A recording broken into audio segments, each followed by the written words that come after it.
तालिबान को आज के समय अफगानिस्तान में बहुत प्रॉब्लम्स आ रही हैं। एक प्रॉब्लम तो यहाँ पर बहुत ही बेसिक ये है कि ये लोग सरकार नहीं बना पा रहे। आप लोग कब से सुन रहे होंगे कि 31 अगस्त को ये लोग सरकार बनाएंगे। 31 अगस्त का आज के समय 4 सितंबर हो गया है।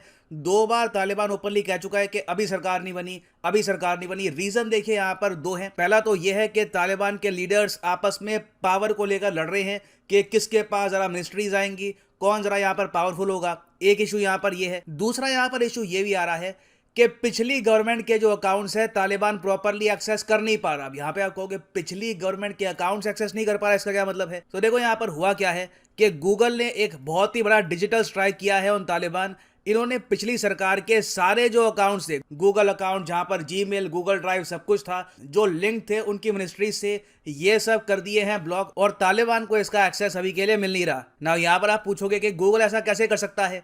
तालिबान खुद ही कह रहा है कि आज के समय ये लोग सरकार चलाते हैं अफगानिस्तान, तो इनको एक्सेस मिलना चाहिए। मगर गूगल यहाँ पर ये कह रहा है कि नहीं, ये डेंजरस होगा लोगों के लिए। तो लोगों की जान बचाने के लिए गूगल ने यहाँ पर लिया है ये स्टेप और टेम्परेरी लॉकडाउन कर दिए हैं unspecified number of Afghan government email accounts. अब यहाँ पे आप कहोगे गवर्नमेंट ईमेल अकाउंट्स क्या होते हैं, ये किस तरीके से सिस्टम काम करता है? ये बहुत ही सरल तरीके से मैं आपको पहले समझाता हूं। नाउ ट्विटर का जो यहाँ पर एग्जांपल है, इससे आप सबसे अच्छे से समझ पाएंगे कि यहाँ पर इशू क्या है। नाउ यहाँ पर आप देख पाओगे इंडिया के पीएम नरेंद्र मोदी जी का यहाँ पर अकाउंट है, लिखा है यहाँ पर prime minister of India. Now कल को अगर मान लो 2024 में या फिर उसके बाद कभी भी एक नई सरकार बनती है या फिर इवन करंट गवर्नमेंट में से भी एक नया पीएम चुन के आता है, you never know in the future, तो उस केस में क्या होगा यहाँ पर कि ये जो अकाउंट है ये तो रहेगा मोदी जी के पास, मगर जो यहाँ पर दूसरा अकाउंट है ना, पीएमओ ऑफ इंडिया, ये सरकारी अकाउंट है। ये अकाउंट है प्राइम मिनिस्टर्स ऑफिस का। यहाँ पर जो भी प्राइम मिनिस्टर बनेगा ना, ये अकाउंट अपने आप चलता रहेगा। बस जो यहाँ पर फोटो है ये हो जाएगी अपडेट। ये बहुत ही इंटरेस्टिंग बात है क्योंकि ये अपने आप में है सरकारी अकाउंट। वैसे ही वेरियस मिनिस्ट्रीज के भी सरकारी अकाउंट है, जहां पर जैसी सरकार बदलती है बस आप कह सकते हैं वहां पे जो काम करने का तरीका है या फिर जो ट्वीट्स है वो थोड़ी बहुत चेंज होती है। ओवरऑल नई सरकार भी उसी अकाउंट को चलाती रहती है। फॉर एग्जाम्पल यहाँ पे आप देख पाओगे ये मिनिस्ट्री ऑफ रेलवेज का अकाउंट है। कल को मिनिस्टर ऑफ रेलवेज चेंज होता है, सरकार नहीं आती है, कुछ भी होता है, ये अकाउंट जहां पर है वहीं पर रहने वाला है। सिमिलरली मिनिस्ट्री ऑफ हेल्थ का अकाउंट, ऐसे जो भी सरकारी अकाउंट होते हैं ये अपनी जगह रहते हैं। जब नई सरकार आती है वो बस ऐसे अकाउंट्स को टेक ओवर कर लेती है फ्रॉम द प्रीवियस गवर्नमेंट।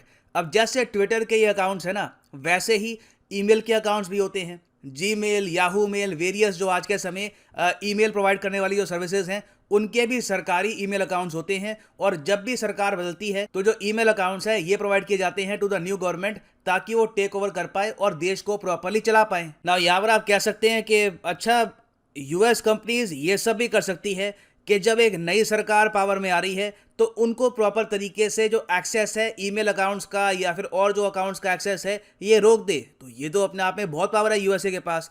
तो बिल्कुल पावर है यूएसए के पास। इसलिए भारत में हम लोग धीरे धीरे सेकंड ऑप्शंस पर भी यहाँ पर फोकस कर रहे हैं। ट्विटर का जो एक ऑल्टरनेटिव है कू ऐप, उसको प्रमोट किया जा रहा है। उसके अलावा इंडिया में हमको ये भी चाहिए कि प्रॉपर ईमेल सर्विसिंग जो ऐप है ये भी प्रॉपरली यूज हो ना। अफगानिस्तान की जो सरकार है ये कंप्लीटली डिपेंड करती थी दो कंपनीज पर, एक माइक्रोसॉफ्ट और दूसरा गूगल।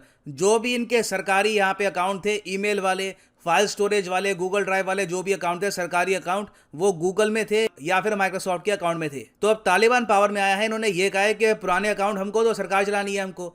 ना गूगल ने यहाँ पर यह कहा है कि इनको सरकार चलाने के अलावा बदले भी निकालने हैं, जो गूगल भी काफी हद तक सही है अपनी जगह, क्योंकि चांसेस बहुत ज्यादा हाई हैं कि तालिबान के पास जैसे ही पुरानी सरकार के ईमेल अकाउंट लगेंगे तो ये उन लोगों को हंड करना स्टार्ट कर देंगे जो पिछली सरकार को, अशरफ गनी सरकार को सपोर्ट कर रहे थे। मतलब जो भी ब्यूरोक्रेट थे, जो भी इनके यहाँ पर सपोर्ट में लोग काम कर रहे थे, उनके कॉन्टैक्ट्स अफगान गवर्नमेंट के अकाउंट से लिंक्ड है। तो यहाँ पर गूगल ने यह कहा है कि पिछली सरकार से जुड़े हुए जो लोग थे उनकी जान बचाने के लिए हमने तालिबान का जो एक्सेस है ये ब्लॉक किया है गूगल अकाउंट्स पर। और गूगल का ये करना देखो बिल्कुल ठीक भी है। तालिबान चाहे जितना भी कहे कि ये बदल चुके हैं, ये 1996 वाला तालिबान नहीं रहा, अब ये लोगों को उस तरीके से मारते नहीं हैं।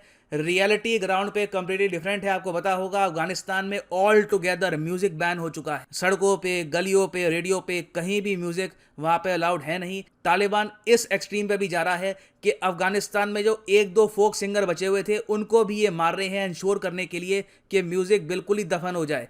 तो जो माइंडसेट है तालिबान का, रूथलेस माइंडसेट, लोगों को मारने वाला माइंडसेट, वो अपनी जगह बिल्कुल बना हुआ है, उसमें कोई बदलाव आया नहीं है। तो इसलिए गूगल ने यहाँ पर ये कहा है कि लोगों की जान बचाने के लिए हमने यहाँ पे जो एक्सेस है ये ब्लॉक किया है ना। इंडिया के लिए यहाँ पे अच्छी बात ये है कि इंडिया की जो भी वार्तालाप हुई होगी अफगानिस्तान सरकार के लोगों से, मोस्ट प्रॉब्ली वो अफगानिस्तान के गूगल ईमेल अकाउंट से ही हुई होगी। तो यहाँ पर इंडिया, इवन वेरियस और कंट्रीज, यूएस ने जो बातचीत करी है अफगान गवर्नमेंट से, ये रहने वाली है अब टॉप सीक्रेट। तो देखो इस डिजिटल स्ट्राइक का इंपैक्ट तालिबान बिल्कुल फील करेगा। ऑलरेडी मैं आपको बता चुका हूं कि अफगानिस्तान के जो भी फॉरेन एक्सचेंज रिजर्व्स हैं यूएसए में, ये यूएसए ने कर दिए हैं फ्रीज, करीब 10 बिलियन यूएस डॉलर्स। और अब जो ये अकाउंट्स का एक्सेस ब्लॉक कर दिया है, उससे तालिबान को सरकार चलाने में अफगानिस्तान में काफी प्रॉब्लम्स आने वाली हैं ना। यहाँ पर आप एक सवाल पूछ सकते हैं, गूगल इस तरीके से अलाइंड है यूएस फॉरेन पॉलिसी के साथ कि जहां पर यूएस फॉरेन पॉलिसी जाती है उसी को फॉलो करता है गूगल? तो इसका आंसर है हाँ, बिल्कुल।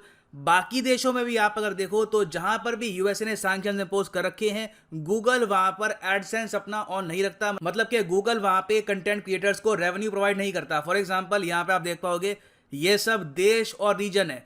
फॉर एग्जांपल क्राइमिया है, क्राइमिया आपको पता होगा रशिया ने कब्जाया था यूक्रेन से। यहाँ पे आप देखोगे ये जो क्राइमिया है, यहाँ पर गूगल ने अपना जो रेवेन्यू सिस्टम है ये ऑफ कर रखा है यूएस गवर्नमेंट के कहने पर।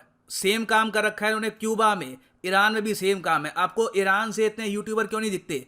रीजन यहाँ पर यही है। उसके अलावा नॉर्थ कोरिया, सेवास्टोपोल सिटी, ये बेसिकली क्राइमिया के थोड़े से साउथ में एक और सिटी है, रशिया का इशू है ये भी, और फिर सीरिया। तो यहाँ पर आप देख सकते हैं कि यूएस प्राइवेट कंपनीज, वैसे कहने को तो प्राइवेट कंपनीज है, फ्री हैं, मगर जब फॉरेन गवर्नमेंट्स की बात आती है, बाहर के देशों की बात आती है, तो ये बिल्कुल टू द पॉइंट फॉलो करते हैं यूएस सैंक्शंस को और यूएस लॉज को।